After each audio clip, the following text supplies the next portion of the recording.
Welcome in to Moving the Chains, brought to you by Founders Federal Credit Union. I'm Kevin Thomas alongside Darrell Hendricks. We've got a great interview today, a very special guest, the head coach of the Cheraw Braves, Andy Poole. Coach, how you doing today? Everything's wonderful. Just got finished with open house. Looking forward to talking to you guys about some high school football. We appreciate your time. We really do. If this is you guys' first time tuning in, be sure to follow us on Facebook, Twitter, Instagram, YouTube, etc. at Movin Chains. Our website, movinchains.com. That's movinchans.com. Our podcast on Apple, Spotify, Google, and more. Coach Poole will be headed into his 8th season with the Braves. They went 4-8 last season and advanced to the second round of the playoffs. Coach, let's start there. Talk about your coaching career. How did you get started and how did you get to where you are now? You know what? I'm a graduate from Cheraw High School. Graduated in '98. Went to college, played baseball. The way I got into coaching in general, when I came home one summer from college, I was like started coaching a little league baseball team. I was like, this is pretty fun. And one winter, I got a hold of a little league football team, and I said, how do I get into coaching full time? I had no idea. They said, well, you got to be a teacher. I was like, well, I don't know about that. But anyway, went into teaching, got my certification, ended up getting 2 master's degrees, went back to Cheraw, coached JV for 12 years, and ended up getting the head job when Coach Johnny White stepped down.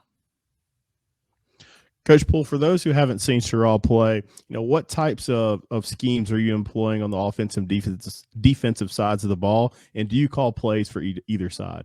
I'm a defensive guy at heart. I've adapted to the offensive side. We're pretty much spread. We do jump into the wishbone some, to slow games down. We don't show that a lot. I don't know if we have the numbers to, so to speak, hold up running the wishbone that amount for 4 quarters, so to speak. It's a physical type of offense. We do have a package for it. Defensively, we're a 4-2-5. We like to, send pressure from everywhere. We're more of a smaller, fast defense than we are of a plugging defense. We just don't have those guys 6'3", 6'4", 285 pounds. We have the smaller guys, 5'10", 215, and we have to do a lot of stunting, to take up some room. So you guys, obviously, you're all the way through spring ball now. You're through the summer and 7-on-7 season. What were you able to learn about your team over that time period? I'll be honest with you. I've been so impressed with these guys this summer. Coming off 4-8 last year, it's real easy to say, well, my gosh, are we going to be any better? It's the same kids, and we basically have the same kids, but we did graduate, 80-something% of my offense with one kid, with Zay Brown graduating. He was phenomenal, but the kids had a great summer. 7-on-7 was good. We won a couple tournaments. A couple kids got scholarships based off, seeing the tournaments. We're very junior heavy. The kids were very excited throughout the summer. When the first couple of days of our regular season practice have been great. We're just excited to get the pads on and get ready for our first scrimmage on Thursday. If you don't mind, highlight some of those kids you're excited about, that have really worked hard, and who we should be looking out for this season. The first guy who got offered actually got offered during spring ball. Dwight Harrington. He's a senior free safety. I mean, he could play anywhere. He's 6'3", about 180 pounds.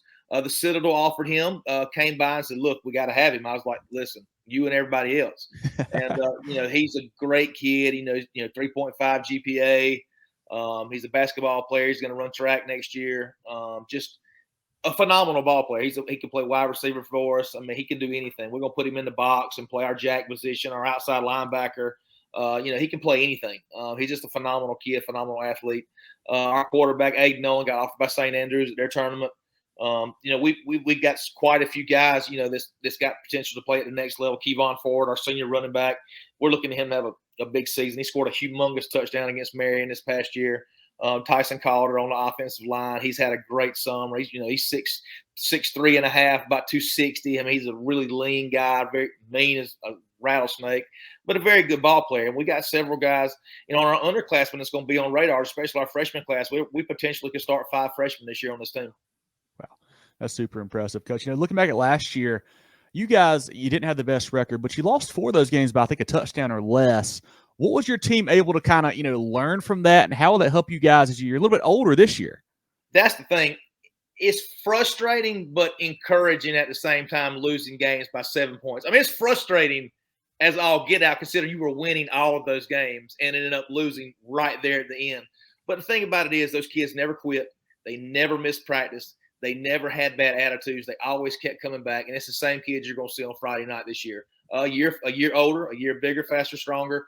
They're very encouraged by how we ended last year. Yes, we lost in the second round, but look how we got there. You know, we ended up beating Marion, who was a phenomenal team, has some of the best athletes in the state of South Carolina. One of the kids, Quashid Scott, just committed to Kentucky, who is an amazing athlete and a great guy as well. But, you know, we got blew out at homecoming by 70 and ended up beating them in the first round of the playoffs. That's a story in itself. If you don't mind, just elaborate on that game. Like, what went right? You know, it seemed like a special night, you know, especially that turnaround. I mean, no offense, you guys got beat pretty bad in the regular season. We got our doors blown off. Listen, you're not going to hurt my I experienced it. It's okay. So the homecoming game got lopsided quick. We knew Marion was good. I mean, they beat Lakeview very bad in the first game. Lakeview's got a phenomenal program.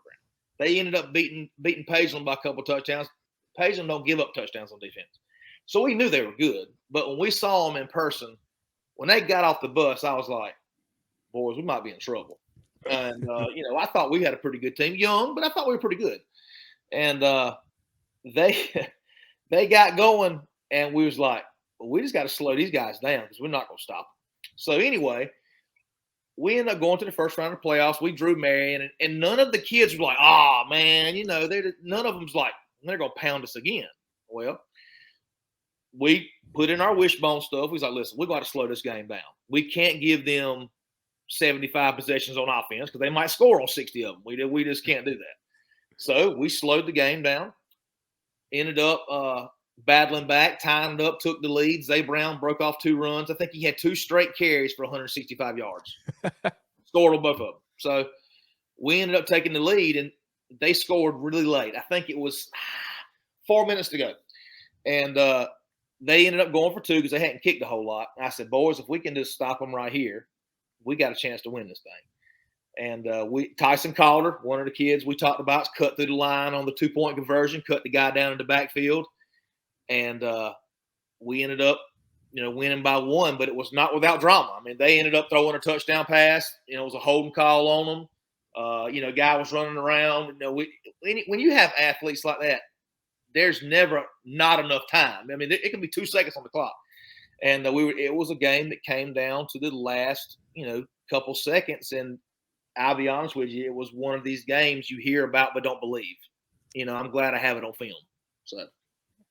Coach, talking a little bit all fair about this, but you guys don't play week 0 this year. How does that kind of maybe either, maybe help your preparation or what does that do for kind of setting you guys up going into the season? Well, this last year was the first time we hadn't played week 0 in, 25, 30 years. We always want to play week 0 so you get your bye week later in the season. But, having such a young team last year, we decided that we wanted that extra week of practice. And it's going to benefit us this year as well because, we're able to have our 3 scrimmages or whatever and have that extra week to prepare for our first-round foe. Marlboro County is going to be good. They're, athletic as all get out. They're good every year. So it's going to help us out again. Do I like waiting to play and watching everybody else play week 0? Absolutely not. I want to play. I like to play every week. Don't worry about a bye week. But this extra week's going to help us. It gets us in condition. It gets us another week ready for the heat. Schematic wise, we could put in a few more things. We got time to get ready. But do I want to play? Absolutely. So, and the kids do too. So they're very excited about our scrimmages and our jamboree coming up, and we're playing some top-notch talent in that as well. If you don't mind, who are you scrimmaging, and what jamborees do you have coming up here in the next few weeks? So Thursday we have 6 teams coming to Cheraw. We got Scotts Branch, Trinity Collegiate, Marlboro County, Latta, and Buford. We will not be playing Buford nor Marlboro because Buford's in our region, Marlboro's in our schedule. But we will be playing Latta. We play Latta. My buddy Brandon's their head coach. We play every year. We could be in the state championship. We'll still scrimmage the week up. I'm not real big on not playing. I want to play. You're gonna get tape on me. It's no big deal. I want to play.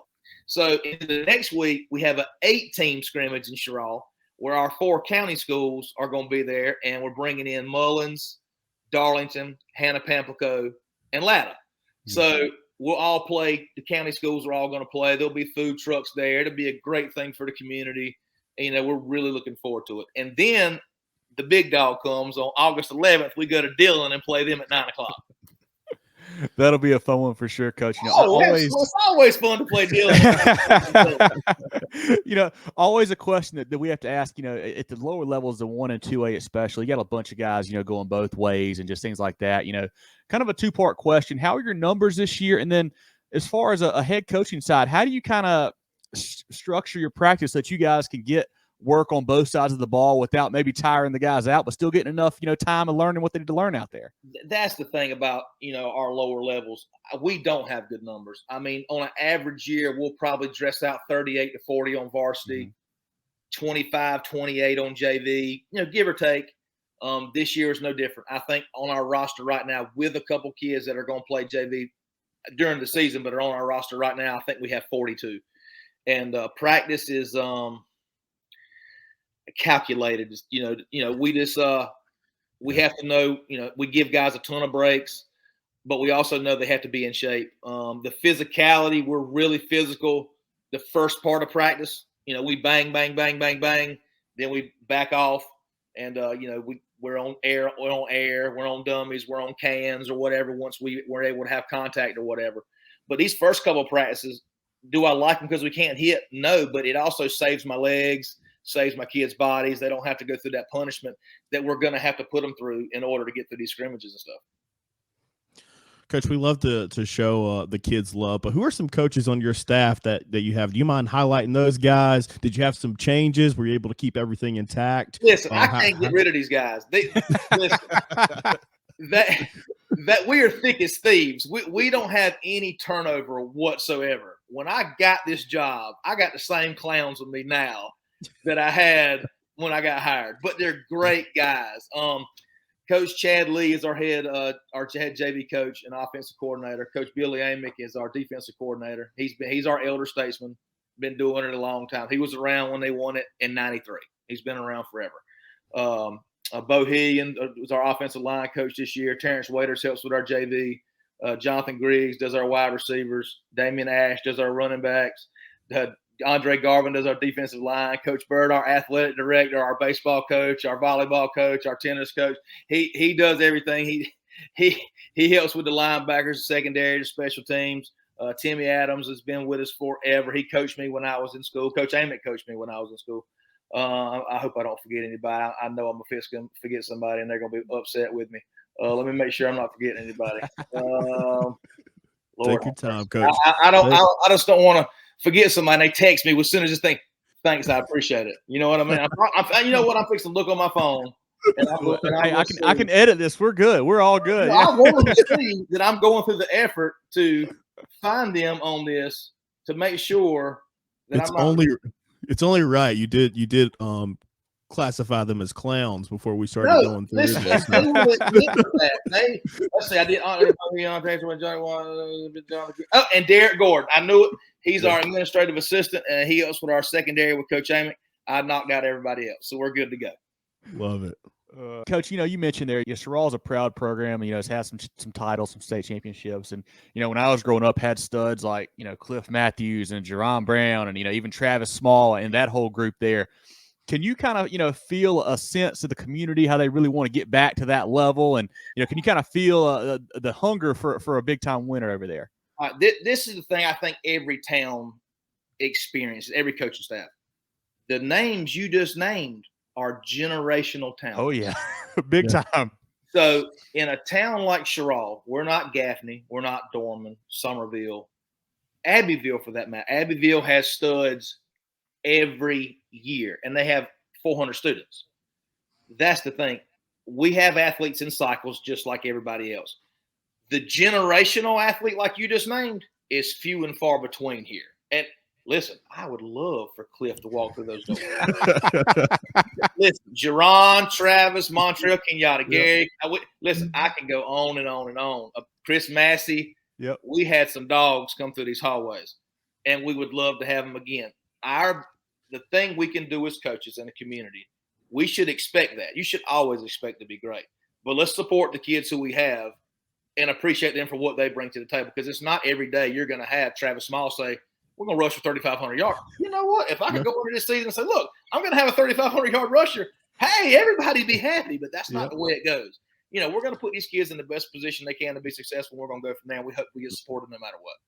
Take your financial game to the next level with Founders Federal Credit Union. Reach your full potential. Relax. Join Founders today. Visit an office near you or relaxjoinfounders.com to apply. Federally insured by NCUA, member qualification required. Coach, let's shift gears a little bit. We're foodies here at Moving the Chains. We're going to Cheraw. We're coming over there. Point us in the direction. Where are we getting that pregame meal before we head over to the stadium? What we need to know what kind of food you want. What Anything. Kind of genre? No. There's got to be something. Okay, you want. It's what you need to do. Okay, I can sit down. I'm classy, and I can and I can eat a hot dog. So you can get nasty. I understand this. Barbecue, steak, whatever you got for me, Coach. Okay, there's the people in Cheraw are going to get upset when I tell you this. If you want a steak, you need to stop at Carolina Restaurant in Chesterfield on Highway 9 on the way into Cheraw. Okay. Cannot beat their steaks. And anybody in Cheraw will say, oh, why don't you tell them about Cheraw? They have the best steak around. People travel for 100 miles to come eat their steaks. It's unbelievable. We have a great Mexican restaurant, Fiesta Tapatía. We have a bistro on 2nd that's very good if you want to pay high-end dining, very good appetizer, steak, everything. You're going to have the layout, the design of the food. The presentation is going to be, we have our every fast food in the world. We got 7 stoplights and 64 fast food restaurants. But we have Dizzy's. We have a brand new hotel, a Marriott, something got built downtown, and it's got a Dizzy's, which Dizzy Gillespie's from Cheraw, and they've named the restaurant after him. It is very good, and we got some good, actually some pretty good places to eat in Cheraw, considering we just don't have a whole lot of population. Okay. So kind of a follow up on that, Coach. Drell mentioned it, barbecue. We're big barbecue guys. What's your spot kind of in the area? Where would you go for that? Ooh. I know in South Carolina it's tough, man. It's all over the place. Ain't it? Best barbecue around here used to be a restaurant in Cheraw called Bill's Barbecue. Okay. He does not do it anymore. And I'm lying to you. Our name of our hotel is Spring Hill Suites. That's West. That's I don't want to go. You're living in Cheraw. You know the name of the new restaurant, but it's Spring Hill Suites with Dizzy's at the bottom of it. Very good. The best barbecue around is probably Schuler's. Come on now, let's go. I love Schuler's. I can't. It's my favorite spot. Come on. It's very good. We just don't have a good barbecue spot around here. Know where you need to go. You need to go to Oslo's. It's about a quarter mile from the high school. It is co-owned by a staff member at the high school, Miss Gina Crowder and Jimmy Crowder run it, and they do a phenomenal job. You can look them up on Facebook. It's Oslo's Spirits, and I can't remember, but it's under Oslo's. Okay. They are phenomenal cooks. Food. They actually have a barbecue egg roll as well as a macaroni and cheese egg roll. Okay. I'm a sucker for fusion type dishes, so there we go. That is very good. They have specials, nightly lunch specials. A lot of teachers call in, they get it delivered. It's very good. Okay. Well, last one here for you, Coach. Before I let you go, what are some of your goals for the 2023 season for the Cheraw Braves? You know what? We just want to put our guys in the spotlight. Get these guys to the next level. We've done an excellent job as a staff. We've signed 25 kids in 7 years. We're, Dwight being 26, Aiden will be 27. That's 2 guys who will have an opportunity to play. These kids are all good kids. We never have any problems with them.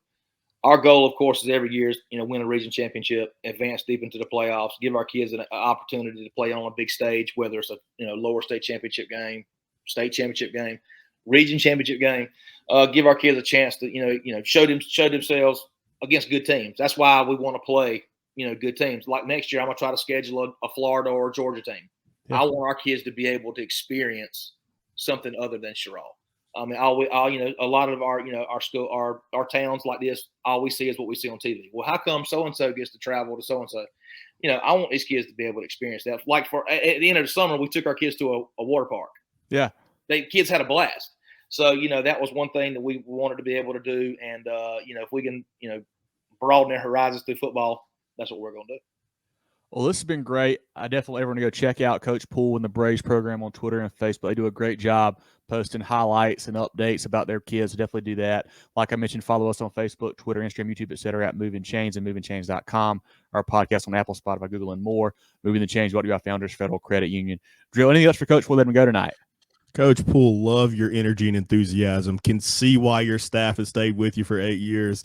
Just wish you continued success. Watching this team grow up, like you said earlier in the interview, man, that big playoff win over Marion, that's quite the turnaround. But that's a testament to your staff, you and your kids, how hard you guys play. Looking forward to following you this year. Best of luck. Stay healthy, stay hydrated, and go get them. Well, guys, thank y'all so much. We appreciate y'all highlighting our kids in our program. Like I said, any opportunity we get to showcase our kids, look, we keep putting the kids first. You'll never see us in a picture or anything.